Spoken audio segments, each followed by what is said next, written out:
स्वागत है आप सभी का SP math with motivation class में। और आज की इस वीडियो में हम लोग पढ़ने वाले हैं क्लास 9 का चैप्टर 1 संख्या पद्धति का प्रश्नावली 1.1। तो पहला क्वेश्चन क्या है, क्या शून्य एक परिमेय संख्या है? क्या इसे आप p बटा q के रूप में लिख सकते हैं, जहां p और q क्या है, पूर्णांक है और q बराबर नहीं 0 है। तो देखिए 0 को हम लोग क्या लिख सकते हैं, परिमेय संख्या बिल्कुल लिख सकते हैं। तो हम लोग क्या लिखेंगे, हाँ शून्य को हम लोग शून्य एक परिमेय संख्या है। ठीक है, तो शून्य एक परिमेय संख्या है, इसे हम लोग क्या लिख सकते हैं, p बटा q के रूप में लिख सकते हैं। ठीक है, अब जैसे उसका कुछ एग्जांपल भी दे देते हैं कि 0 को कैसे हम लोग परिमेय p बटा q के रूप में लिख सकते हैं। तो देखिए 0 के अगर नीचे कुछ भी कोई भी संख्या देंगे तो उसका मान 0 ही आएगा। तो जैसे मान लीजिए 0 बटा 2, इसका मतलब भी क्या है, 0 ही आएगा। तो यहाँ पे क्या है, p 0 है, q क्या है, 2 है। फिर 0 बटा 9 कुछ भी आप लिख सकते हैं, नीचे कुछ भी दे दीजिए, 0 बटा कोई भी संख्या हो तो वो 0 ही होता है। ठीक है, फिर हम लोग 0 को 0 बटा 7, 0 बटा 13 आदि कुछ भी हम लोग लिख सकते हैं।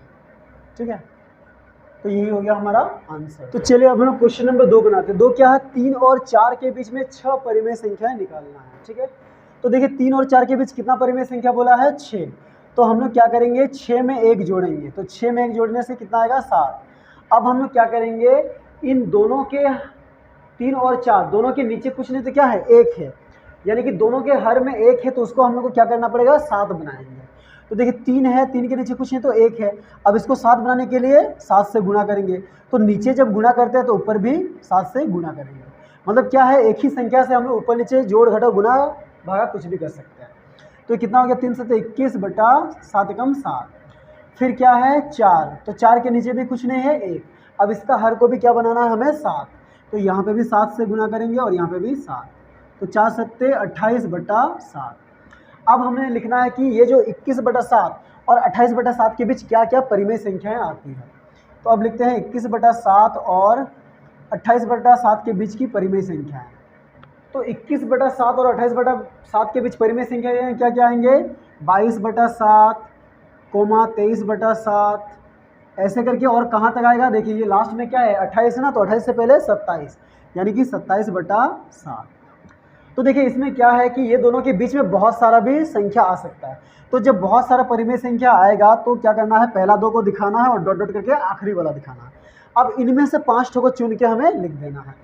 तो ये जो 21 बटा 7 और 28 बटा 7 आया है, ये किससे आया, 3 और 4 से ही आया है। मतलब 3 और 4 को ही हम लोग ऊपर नीचे 7 से गुणा करके ये लाए हैं।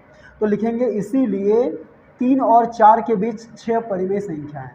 ठीक है, तो 6 परिमेय संख्या क्या होगा, 22 बटा 7, 23 बटा 7, 24 बटा 7, 25 बटा 7, 26 बटा 7, और ये देखिए 1 2 3 4 5 और 27 बटा 7 भी क्या है, इनके बीच में ही है।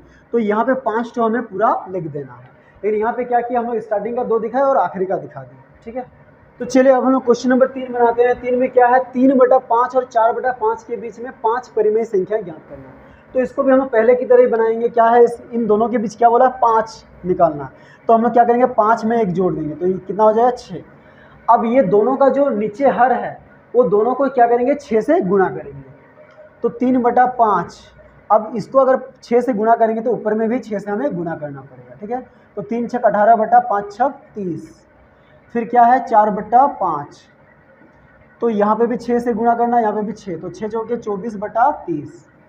तो अब हम लोग लिखेंगे ये 18 बटा 30 और 24 बटा 30 के बीच क्या क्या परिमेय संख्याएं आती हैं।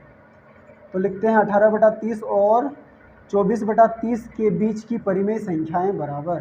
ठीक है, तो इनके बीच की परिमेय संख्या क्या है, 18 और 24 के बीच 19 बटा 30, 20 बटा 30, ऐसे करके कहाँ तक जाएगा, ये 24 है ना, तो 24 से पहले 23 बटा 30। ठीक है, तो ये डॉट डॉट से दिखाने का क्या कारण है कि अगर इनके बीच बहुत सारा आएगा, मान लीजिए 20-30 ठो, तो हमें तो ये क्या होता है, इस तरह से दिखाना सुविधाजनक होता है। तो अब देखिए ये दोनों आया किससे है, 3 बटा 5 और 4 बटा 5 से ही आया है। तो लिखते हैं इसीलिए 3 बटा 5 और 4 बटा 5 के बीच 5 परिमेय संख्याएं।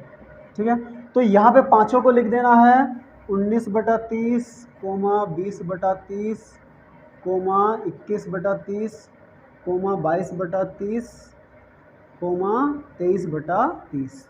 तो यही हो गया हमारा आंसर। ठीक है, तो चलिए अब हम लोग क्वेश्चन नंबर 4 बनाते हैं। 4 क्या, नीचे दिए गए कथन सत्य है या असत्य, कारण के साथ अपने उत्तर दीजिए। ठीक है, तो पहला क्वेश्चन है, प्रत्येक प्राकृतिक संख्या पूर्ण संख्या होती है। तो देखिए प्राकृतिक संख्या क्या होता है, जब संख्याएं 1 से शुरू होकर आगे बढ़ते जाती है तो उनको प्राकृतिक संख्या कहते हैं। और पूर्ण संख्या क्या होता है, जब संख्या 0 से शुरू होकर आगे बढ़ते जाती है तो वो पूर्ण संख्या कहलाती है। तो सारा प्राकृतिक संख्या तो पूर्ण संख्या है, लेकिन सिर्फ 0 जो है वो प्राकृतिक संख्या नहीं है। तो इसीलिए हम लोग क्या लिखेंगे, नहीं, प्रत्येक प्राकृतिक संख्या पूर्ण संख्या नहीं है। ठीक, क्या हमने लिखा, नहीं प्रत्येक प्राकृतिक संख्या पूर्ण संख्या नहीं है, क्योंकि क्या है, 0 प्राकृतिक संख्या नहीं है। 0 प्राकृतिक संख्या नहीं है।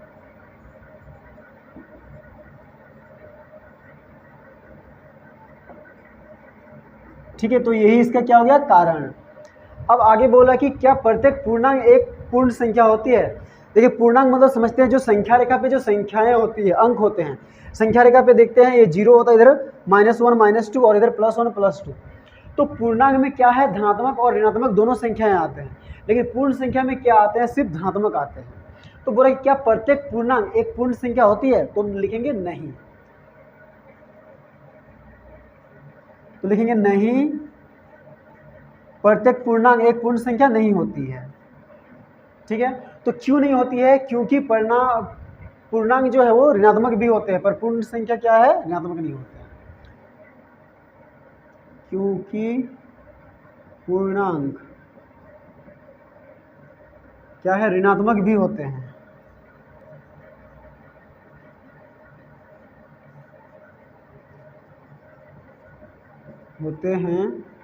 लेकिन क्या है, पूर्ण संख्या ऋणात्मक नहीं होते हैं।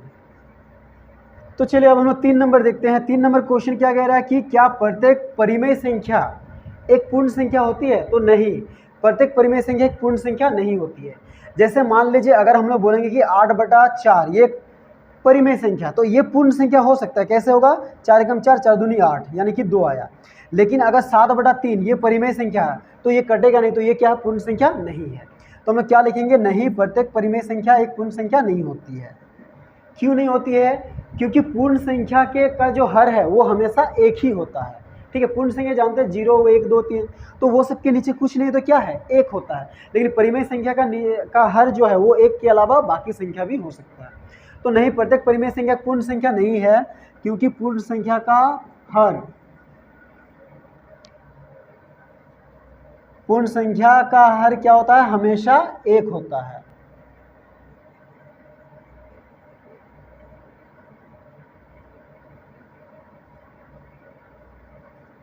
ठीक है, और परिमेय संख्या का हर हमेशा एक नहीं होता है। ठीक है, एक के अलावा और भी कुछ भी संख्याएं हो सकती हैं। ठीक है।